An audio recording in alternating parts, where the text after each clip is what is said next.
போன வீடியோல representation of people act 1950ல அதோட சாலியன்ட் ஃபியூச்சர்ஸ் என்னென்ன சொல்றாங்கன்னு பார்த்தோம். இந்த வீடியோல ரெப்ரசன்டேஷன் ஆஃப் பீப்புள் ஆக்ட் 1951ல என்னென்ன சாலியன்ட் ஃபியூச்சர்ஸ் இருக்குன்னு பார்க்குறோம். சிறப்பம்சங்கள் நல்லா புரிஞ்சுக்கோங்க. 1950 ஆக்ட் வந்து எலெக்ஷனுக்கு முன்னாடி நடக்கக்கூடிய ப்ராசஸ், அதாவது ப்ரிப்பரேஷன் ஃபார் எலெக்ஷன், இந்த ப்ராசஸ் தான் 1950ல சொல்லியிருக்காங்க. ஆனா 1951ல எலெக்ஷன் நடக்கும் பொழுது ஏதாவது டிஸ்பியூட் வந்தா என்ன பண்றது, எந்த மெத்தட்ல எலெக்ஷன் நடக்கிறது, அப்போ conducting the election and post எலெக்ஷனை பத்தி டிஸ்கஸ் பண்றது 1951ல. இதுல முதல்ல நம்ம என்ன பார்க்கிறோம் அப்படின்னா, ஒரு எம்எல்ஏ இருக்கிறாங்க, ஒரு எம்பி இருக்கிறாங்க அப்படின்னா அவங்களுக்கான குவாலிஃபிகேஷன்ஸ் என்னென்ன அப்படின்றத பார்க்கிறோம். Qualifications for members of parliament and members of state legislature, MP எம்எல்ஏவோட குவாலிஃபிகேஷன். இந்தியன் கான்ஸ்டிடியூஷன்ல எம்பிக்கான குவாலிஃபிகேஷன் என்ன, எம்எல்ஏக்கான குவாலிஃபிகேஷன் என்னன்னு குறிப்பிட்டிருக்காங்க. இதுல நம்ம முதல்ல எம்பிக்கான குவாலிஃபிகேஷன் பார்ப்போம். எம்பி அப்படின்னா ரெண்டு விதமா இருக்காங்க. ஒன்னு லோக்சபா எம்பி. லோக்சபா எம்பி வந்து இந்தியாவில் இருக்கக்கூடிய 543 தொகுதிகளிலும் தமிழகத்துல 39 எம்பி, அதாவது 39 லோக்சபா தொகுதி இருக்கு. ஒவ்வொரு தொகுதியில இருந்தும் மக்களே நேரடியா ஓட்டு போட்டு தேர்ந்தெடுத்து அவங்கள டெல்லி பாராளுமன்றத்துக்கு அனுப்புவாங்க. அவங்களுக்கு மக்களோட நேரடி தொடர்பு இருக்கு. மக்கள் யாருக்கு ஓட்டு போடுறாங்கன்னா லோக்சபால உட்கார்ந்துகிட்டு இருக்கவங்களுக்கு தான் மக்கள் ஓட்டு போடுறாங்க. அப்போ ராஜ்யசபால இருக்கிறவங்களுக்கு யார் ஓட்டு போடுவா, அவங்க பேரும் எம்பி தான். அவங்களுக்கு யார் ஓட்டு போடுவாங்க அப்படின்னு கேட்டீங்கன்னா எம்எல்ஏ, நாம தேர்ந்தெடுத்திருப்போம் இல்லையா, அந்த எம்எல்ஏ அவங்க ஓட்டு போட்டு ராஜ்யசபால இருக்கக்கூடிய மெம்பரை தேர்ந்தெடுப்பாங்க. அப்போ மக்கள் வந்து டைரக்டா தேர்ந்தெடுக்க மாட்டாங்க ராஜ்யசபா எம்பிய. உதாரணத்துக்கு நிர்மலா சீதாராமன் வந்து எம்பியா இருக்காங்க. அவங்க இது வரைக்கும் ஒரு எலெக்ஷன்ல கூட நின்னதே கிடையாது.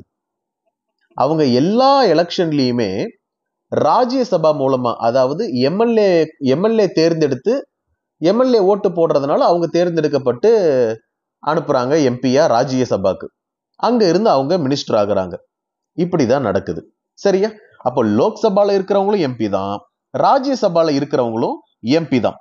இப்போ இந்தியன் கான்ஸ்டிடியூஷன்ல ஆர்டிகல் 84ல என்ன சொல்றாங்கன்னா, மெம்பர் ஆஃப் பார்லிமெண்ட்டுக்கான குவாலிஃபிகேஷன்ஸ் பிரிஸ்கிரைப் பண்றாங்க. முதல்ல அவர் சிட்டிசன் ஆஃப் இந்தியாவா இருக்கணும். லோக்சபால அவர் வந்து பார்ட்டிசிபேட் பண்ணும் எலெக்ஷன்லன்னா அவருக்கு 25 வயசு இருக்கணும். ராஜ்யசபால அவர் எம்பியா இருக்கணும்னா அவருக்கு 30 வயசு இருக்கணும்னு சொல்றாங்க. இது மட்டும் இல்லாம ரெப்ரசன்டேஷன் ஆஃப் பீப்புள் ஆக்ட் சில குவாலிஃபிகேஷன்ஸ் கொடுத்திருக்காங்க. இதுலயும் அவங்க குவாலிஃபை ஆனா மட்டும்தான் எலெக்ஷன்ல நிக்க முடியும். இந்தியன் கான்ஸ்டிடியூஷன்லயே சொல்லிட்டாங்களே இதுதான் குவாலிஃபிகேஷன்.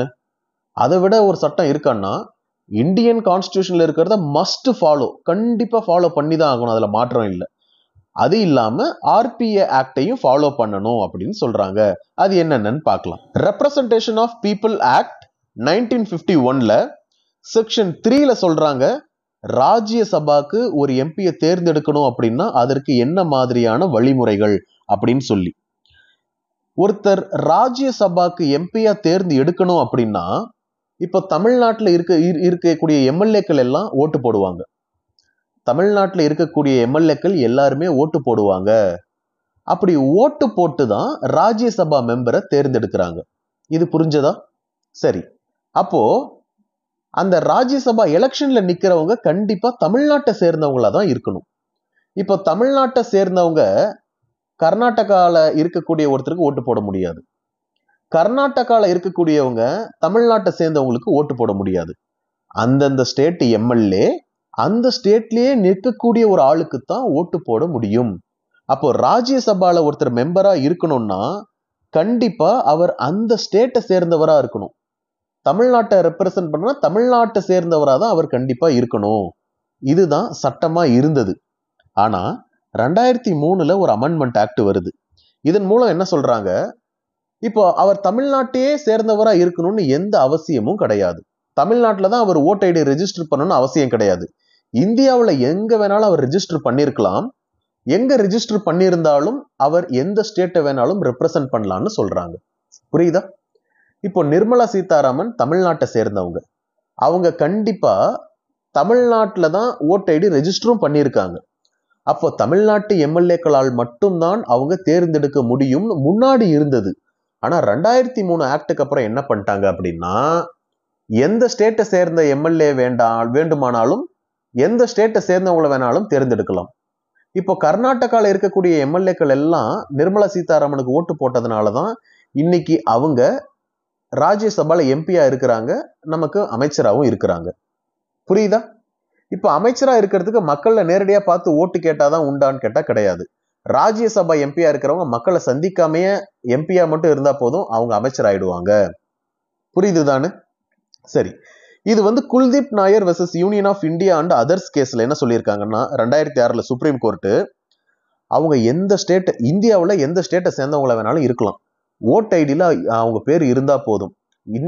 இந்தியன் எலெக்ஷன் கமிஷன்ல அவங்களுடைய பேரு ஓட்டர் ஐடியில இருந்தா போதும், 30 வயசு ஆயிருந்தா போதும், எந்த ஸ்டேட் எம்எல்ஏ வேணாலும் அவங்களை ஓட்டு போட்டு தேர்ந்தெடுக்கலாம்னு உறுதிப்படுத்துறாங்க. சரியா? இதுதான் qualification of member of parliament in Rajya Sabha. அடுத்தது லோக்சபா. லோக்சபால ஒருத்தர் எலெக்ஷன்ல நிக்கிறாரு அப்படின்னா அவர் கண்டிப்பா எலக்டோரல் ரோல்ல அவருடைய பெயர் பதிவாயிருக்கணும். இது செக்ஷன் 4 ஆஃப் ஆர்பிஏ ஆக்ட்ல சொல்றாங்க. இந்தியாவில் இருக்கக்கூடிய எந்த தொகுதியில, எந்த கான்ஸ்டிடியூன்சில வேணாலும் அவருடைய பேர் பதிவாயிருக்கலாம். அப்படி இருந்தா போதும், எந்த தொகுதியில வேணாலும் நிக்கலாம். ஒருத்தர் சென்னை கான்ஸ்டிடியூன்சில அவரோட பேர் இருக்கு அப்படின்னா அவர் பாண்டிச்சேரியில் போய் நிக்கலாம். ஒருத்தர் காஷ்மீர்ல இருக்கிறார் அப்படின்னா அவர் கர்நாடகால கூட நிக்கலாம். ஆனா அந்த மக்களை அவங்களை நம்பி ஓட்டு போடணும், அதுதான் இருக்குது. அப்ப யார் எங்க வேணுமாலும் நிக்கலாம்னு சொல்றாங்க. தேர்தல் மன்னன் பத்மராஜன் ஒருத்தர் இருக்காரு. அவர் அதிகப்படியான எலெக்ஷன்ல தோத்திருக்காரு. இந்தியன் எலெக்ஷன் கிங் அவர் தான். ராகுல் காந்தி எதிர்த்து போட்டி போடுவாரு, மோடி எதிர்த்து போட்டி போடுவாரு, சோனியா காந்தி எதிர்த்து போட்டி போடுவாரு, வாஜ்பாய் எதிர்த்து போட்டி போடுவாரு. இதெல்லாம் எப்படின்னா, அவர் இருக்கிறது கேரளா, ஆனா எந்த ஸ்டேட்ல வேணாலும் போய் போட்டி போடுவாரு. இது ஒரு சாதனை, கின்னஸ் ரெக்கார்டு மாதிரியே அவர் பண்ணிக்கிட்டு வர்றாரு தோக்குறது. இப்ப மேட்டூர்ல இருக்காருன்னு நினைக்கிறேன் அவர். சரியா? சரி, இதுதான். இப்போ ஒருத்தர் எஸ்சியா இருக்காரு, எஸ்டியா இருக்காங்க, ரிசர்வ் தொகுதியா இருக்குன்னா, உத்தரப்பிரதேஷ்ல இருக்கக்கூடிய ரிசர்வ் தொகுதிக்கு தமிழ்நாட்டில் இருக்கக்கூடிய ஒரு எஸ்சி போய் நிக்கலாம், அதுல எந்த விதமான பிரச்சனையும் கிடையாது. அதே மாதிரி கர்நாடகாவில் இருக்கக்கூடிய ஒரு எஸ்சி தொகுதிக்கு காஷ்மீர்ல இருக்கவங்க கூட நிக்கலாம், அதுலயும் எந்த பிரச்சனையும் கிடையாது.